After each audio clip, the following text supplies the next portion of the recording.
Doctor Senthilkumar, gateway clinics and hospitals chairman.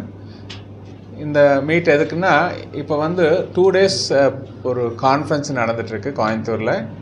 International society of கோலோப்ராக்டாலஜி அப்படின்னு சொல்லி ஒரு ஆர்கனைசேஷனோட ஒரு meeting. It's an international meeting.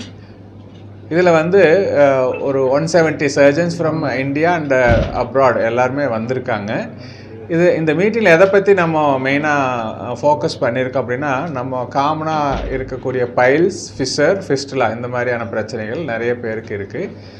அதில் என்னென்ன லேட்டஸ்ட் டெவலப்மெண்ட்ஸ் வந்திருக்கு, அது எப்படி ஈஸியாக மேனேஜ் பண்ணுறது, பேஷண்ட்டுக்கு வந்து காம்ப்ளிகேஷன்ஸ் எப்படி ரெடியூஸ் பண்ணுறது, திருப்பி அந்த ரெக்கரன்ஸ்ன்னு சொல்ல அது வர்றதை எப்படி குறைக்கிறது, இந்த மாதிரியான விஷயங்கள் வந்து டிஸ்கஸ் பண்ணுறோம். 2 days, அது 1 day உள்ள மார்னிங்லேருந்து ஈவினிங் வரைக்கும் ஃபுல்லாக டீச்சிங் லெக்சர்ஸ்.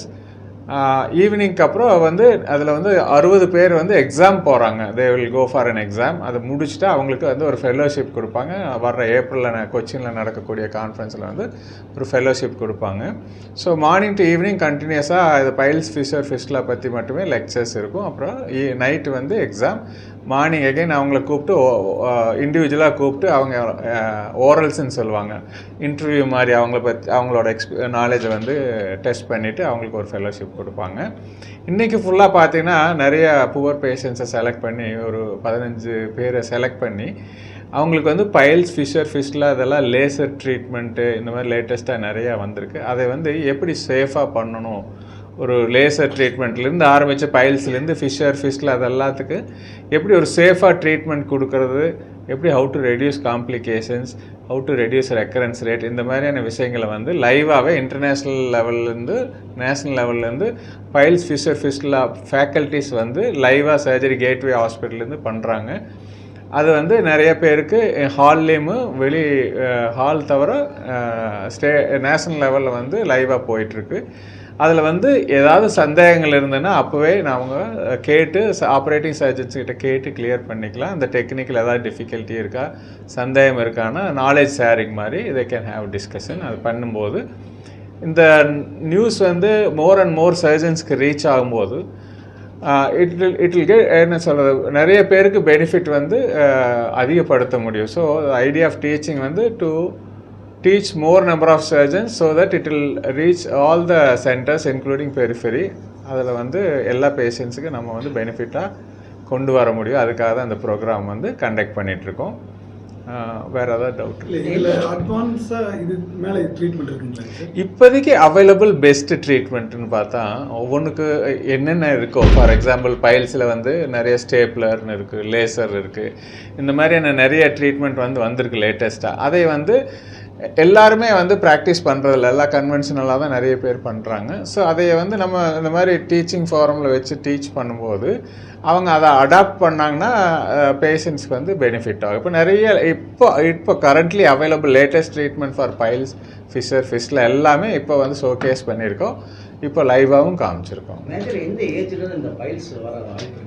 பைல்ஸ் வந்து எந்த ஏஜில் வேணாலும் வரலாம். பட் காமனாக பார்த்திங்கன்னா ஒரு மிடில் ஏஜுக்கு மேலே வரும்போது மோர் சான்சஸ் ஆஃப் பைல்ஸு. அதில் வந்து மெயினாக மலச்சிக்கல், மோஷன் போகும்போது ரொம்ப முக்கி ஸ்ட்ரெயின் பண்ணி போகிறது, இது வந்து ஒரு காமனான ப்ராப்ளம். பைல்ஸ் அப்படின்னா மெயினாக ப்ளீடிங் இருக்குது, ஃப்ரெஷ் ப்ளீடிங் ட்ராப்பாக வரும்.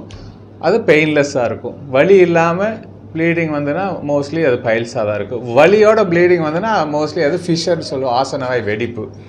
பைல்ஸில் வந்து கிரேட் 1, கிரேட் 2, கிரேட் 3, கிரேட் 4ன்னு சொல்லுவாங்க. கிரேட் 1னா வெறும் பிளட்டு மட்டும் வரும். கிரேட் 2 அப்படின்னா பிளட்டு வரும், சதை மாதிரி வெளியில் வரும் மோஷன் போய் முடித்ததுக்கப்புறம். அது தானாகவே உள்ளே போயிடும் ஆஃப்டர் பாசிங் ஸ்டூல்ஸு. கிரேட் 3 அப்படின்னா அந்த பைல்ஸ் சதை மாதிரி வெளியில் வரும், ஆசனாகி விட்டு வெளியில் பல்ஜ் ஆகி வரும்.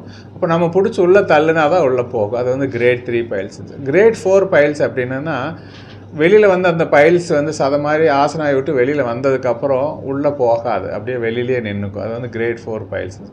கிரேட் 1 பைல்ஸ் மெடிக்கலாக மேனேஜ் பண்ணலாம். கிரேட் 2 வந்து மெடிக்கல், சர்ஜிக்கல் ரெண்டுமே ஓகே. கிரேட் 3 அண்ட் கிரேட் 4 கண்டிப்பாக சர்ஜரி தான் பண்ணணும். சர்ஜரியில் முதல்ல எல்லாத்தையும் ரிமூவ் பண்ணுவாங்க. ரிமூவ் பண்ணும்போது பேஷண்ட்டில் எக்ஸ்ட்ரீம் பெயின் இருக்கும். அவங்க ரெக்கவர் ஆகிறக்கே ஒரு 1 or 2 months ஆயிரும், அந்த மாதிரி இருக்கும். இப்போ இந்த மாதிரி ஸ்டேப்லர், லேசர் எல்லாம் வந்ததுக்கப்புறம் recovery is so fast, within ஒரு 4-5 days they can go for all normal activities. அதுதான் மெயின் இது. And not only recurrence rate also இப்போ வந்து டிராஸ்டிக்காக குறைஞ்சிருக்கு. அது வந்து அபவுட் பைல்ஸ். ஃபிஷர் அப்படின்னா நம்ம எதாவது மோசம் நல்லா முக்கி போனோம்னா ஆசனாய் ரொம்ப ஸ்ட்ரெச் ஆகும்போது அது கட் ஆன மாதிரி, டேர் ஆன மாதிரி ஆயிரும், கிழிஞ்சிரும். அதனால் என்னென்னா பெயின் அண்ட் ப்ளீடிங் வரும்.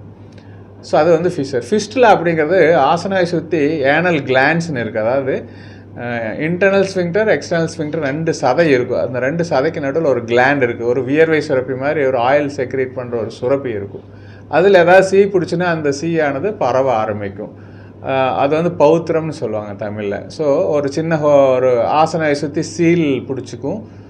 அப்புறம் ஒரு சிலருக்கு என்னாங்கன்னா அந்த சீல் வெடித்து வெளியில் சீல் லீக் ஆனதுக்கப்புறம் அந்த புண்ணு 90% ஆறி அப்புறம் சின்ன ஹோல்ஸ் மட்டும் ஆறாமல் நின்றுட்டு அப்பப்போ பஸ்ஸு மாதிரி டிஸ்சார்ஜ் ஆகிட்டுருக்கும். அது வந்து ஃபிஸ்டுலான்னு சொல்லுவாங்க. ஸோ பைல்ஸ்னால் மூலம், ஃபிஷர்னா ஆசனவாய் வெடிப்பு, ஃபிஸ்டுலானா பௌத்திரம் அப்படின்னு சொல்லுவாங்க. இதுதான் காமனாக அந்த ஏனஸ் பாதிக்கக்கூடிய வியாதிகள். நிறைய பேர் ரொம்ப ஹெசிடேட் பண்ணிவிட்டு கன்சல்ட்டிங் கூட வரமாட்டாங்க. ஸோ இந்த மாதிரி விஷயங்கள் வந்து ஈஸியாக போய் கன்சல்ட் பண்ணால் there are many ways of treating it. அப்புறம் நம்ம உடனே பைல்ஸ், ஃபிஷர், ஃபிஸ்டுலான்னு சொல்லி நம்மளே இதை கெஸ் பண்ணாமல் ஓல்ட் ஏஜில் இந்த மாதிரி எதாவது வந்துன்னா first thing to be ruled out வந்து கேன்சர். அப்போ மலக்குடல் ஏதாவது கேன்சர்லேயும் கூட பிளட் வரலாம். உடனே நம்ம பைல்ஸ், ஃபிஷர்னு போய் லோக்கல் ட்ரீட்மெண்ட் பண்ணிவிட்டு அட்வான்ஸ் ஸ்டேஜில் வராமல் கொஞ்சம் இமீடியட்டாக ஒரு ஃபேமிலி டாக்டர் யாராவது கன்சல்ட் பண்ணி இது பைல்ஸ்னால தான் ப்ளீடிங் வருதா, இல்லை வேறு ஏதாவது காஸ் ஃபார் ப்ளீடிங் இருக்காங்கிறத ரூல் அவுட் பண்ணிவிட்டு அப்புறம் ட்ரீட்மெண்ட் போகிறது நல்லதாக இருக்கும். இது எதனால் ஏற்படுது? காமனாக வந்து டயட்டு தான். டயட்டில் வந்து நம்ம நார்ச்சத்து அதிகமாக எடுக்கணும். ஆக்சுவலாக கீரை, காய்கறி நிறையா சாப்பிட்ணும், பழம் சாப்பிடணும், தண்ணி நிறையா குடிக்கணும்.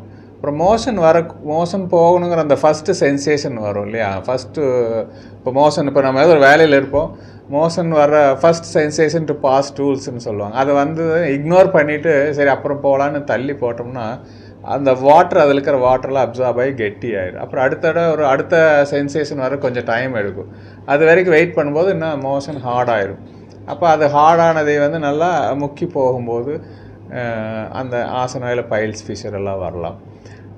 நிறைய பேர் பார்த்தா ஒரு மோஷன் போகிறதுக்கு டெய்லி போகணும் அப்படின்னு நினச்சிட்டு காலையில் எழுந்திரிச்சோடனே டாய்லெட் போயிட்டு ரொம்ப ஒரு அரை மணி நேரம் 1 மணி நேரம் உட்காந்து ஸ்ட்ரெயின் பண்ணிகிட்ருப்பாங்க. அந்த மாதிரி இருக்கக்கூடாது. மோஷன் வர ஃபீல் வந்தால் உடனே போனால் போதும்.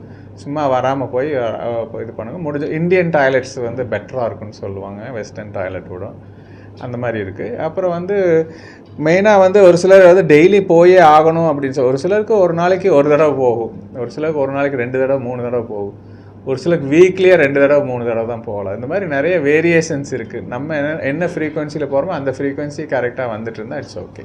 இந்த தீர்வுக்கு வந்து மலக்குடல் இது இருக்கு, கிளீனிங் ப்ராசஸ்லேயே அதெல்லாம் இருக்காது, அதெல்லாம் யூஸ் இருக்காது. மலக்குடல் கிளீனிங்கிறத வந்து இப்போது நம்ம ஒரு மருந்து கொடுத்தா வயிறு க்ளீன் ஆகி எல்லாமே மவுத் டு ஏனஸ் கம்ப்ளீட்டாக க்ளீன் ஆயிடும். அந்த மருந்து கொடுக்கும்போது மட்டும்தான் வேலை செய்யும். அந்த மருந்தோட எஃபெக்ட் போனோடனே அடுத்த நாள் பாஸ் பண்ணுற மோஷன் நார்மலாக பாஸ் பண்ண தான் முடியும். அதனால் அது it's only for immediate relief ஆயிரும். But this cannot give cure to the problem. Cure கிடைக்காது, அது மாதிரி வராது. இமீடியட் ரிலீஃப் வேணால் இட் கேன் யூஸ் இட்.